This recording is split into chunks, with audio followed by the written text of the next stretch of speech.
Pakibalik yung tubig dyan. Dahil ka mapa.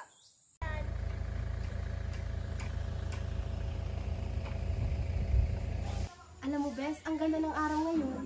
Oo nga, Bes. Kumusta na nga pala kayo ni Paul? Yun, nagkakalabuan na kami. Bes, may sasabihin ako sa'yo. Ano yun, Bes? Kasi nung nakaraang linggo, iba na yung pakiramdam ko. Bes, delay ako. Ha? Buntis ako, Bes. Ha? Paano yan ngayon? Anong sasabihin nila tita at tito? Paano mo sasabihin sa kanila yan? Bes, tulungan mo ako. Ha? Sa paanong paraan, Bes? Paano? Bala ko sana, Bes, palaglag yung bata. Ha? Sino yan, Bes? Si Paul, Bes, nakikipag-iwalay. Ha? Yan ang nga bang sinasabi ko eh. Tarantado talaga yung Paul na yan. Katapos kang buntisin, iiwanan ka? Bes, paano pagpanganak ko? Ibigay ko sa inyo yung bata. Alam ko kasi aalagaan at mapapalaki ninyo na maayos. Sigurado ka ba dyan, Bes? Naku, mahirap yan. Alam mo, gusto namin magkaanak ni Hayes, pero hindi sa ganitong paraan. Pero ito lang yung paraan, Bes. Sige na, nakikiusap ako sa'yo. Kung hindi pa palaglag ko tong bata. Naku, wag, Bes. Sige, tatanggapin ko na. Pero sa isang kondisyon, Kahit anong kondisyon. ako at si Hayes na ang kikilalanin niyang magulang. Walang problema, Bes. Kasi after ko manganak, mag-a-abroad na ako. At hindi nyo na ulit ako makikita.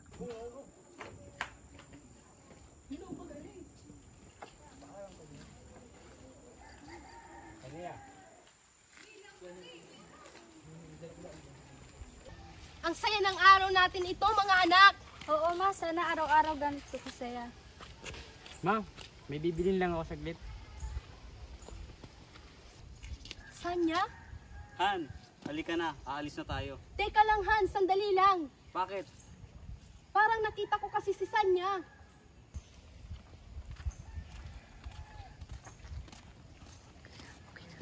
Ha? Si Sanya? Han, ano ka ba? Matagal nang wala si Sanya. Baka namamalik mata ka lang. Ano ba akin yan? Hiramin ko nga lang eh. Eh, gagamitin ko nga yan mamaya. Ano bang pinag-aawayan niyo dyan? Ma, si kuya kasi makinuha yung cellphone ko. Hiramin ko lang nga naman eh. Ang damot mo. Sige na, Bunso. Ipahiram mo na. Pero ma, Tigil na! sige na nga. Kuya, basta ingatan mo yung cellphone ko. Oo na, ang damot mo naman kasi.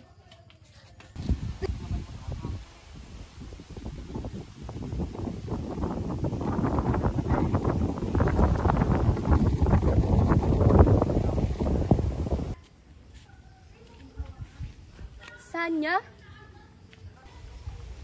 Gina? Sinong Sanya, ma? Ah, wala, anak.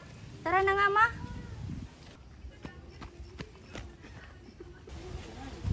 Teka lang, Gina. Bakit? Anong kailangan mo? Mga anak, maglakad-lakad muna kayo doon. Sige, ma. Sino ba sa kanilang dalawang anak ko? Wala kang anak sa kanilang dalawa. Di ba nagkasundo na tayo? Pero gusto ko lang. Gusto mong ano? Kunin yung anak mo pagkatapos mong iwanan at ibigay sa akin? Ngayon babalik ka para ano? Para kunin siya? Pero gusto ko lang malaman kung saan na kayo nakatira. Hindi mo na kailangang malaman. Umalis ka na. Ma, tara na. Ma, sino yun? Ah, wala anak. Kakilala lang. Pero mukhang seryoso yung pinag-uusapan niya. Wala yun, anak. Tao po. Sino yon? Alam niyo po ba kung saan ang bahay ni Gina Mendoza? Ah, si Gina doon. Sige po, salamat po. Sige. Tao po. Bakit ka nandito? Anong ginagawa mo dito? Pero yung anak ko, Wala kang anak dito. Umalis ka na. tandaan mo, babalik ako. Babawiin ko ang anak ko. Magkakamatayan muna tayo. Mom, let's go! Anak, aalis na muna ako. Mamamalingki lang ako saglit. Oo po, ma. Sige. Tao po. Bakit po? Ito ba nakatira si Gina Mendoza? Oo po. Kaalis ng nanay ko. Ah, ganun ba? Kaibigan kasi ako ng mama mo. Ah, ganun po ba? Tuloy po kayo.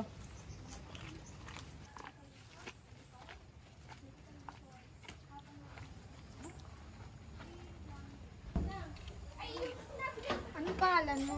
Ako po si Jerry Mendoza. Ilang taon ka na ba? 17 po.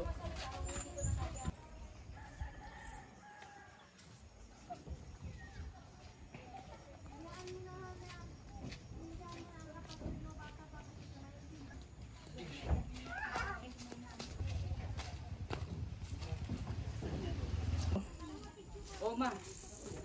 Anong ginagawa mo rito? Anak, lumabas ka muna saglit. Sige po. Di ba sinabi ko na sa'yo, hindi ako titigil hanggat hindi ko nababawi yung anak ko. Walang hiya ka! Umalis ka dito! Wala kang anak dito! Hindi mo anak si Jerry! Anak ko siya! Lumayas ka dito! Ma, totoo ba? Di mo ko tunay na anak? Anak, huwag kang maniniwala sa kanya! Bakit hindi mo sa kanya sabihin yung totoo? Pwede ba? Umalis ka na! Sagutin mo ang tanong ko. Oo, anak! Hindi ikaw ang tunay kong anak, pero minahal kita na parang tunay kong anak! Sinungaling! Anak! Bumalik ka dito! Hindi pa tayo tapos, Gina. Magdudusa ka.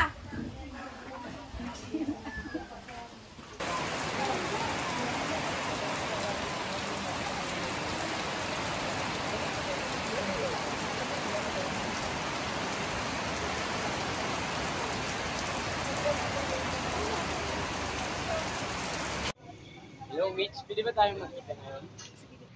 Oo naman, bakit? May problema kasi ako eh. Ano nga ba yung problema mo?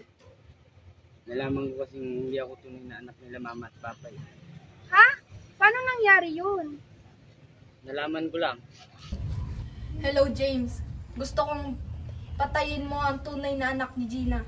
Sige po ma'am, masusunod. Pero kailangan ko ng pera. Walang problema sa pera. Sige madam. Tulong! Tulong! Sino kang kailangan sa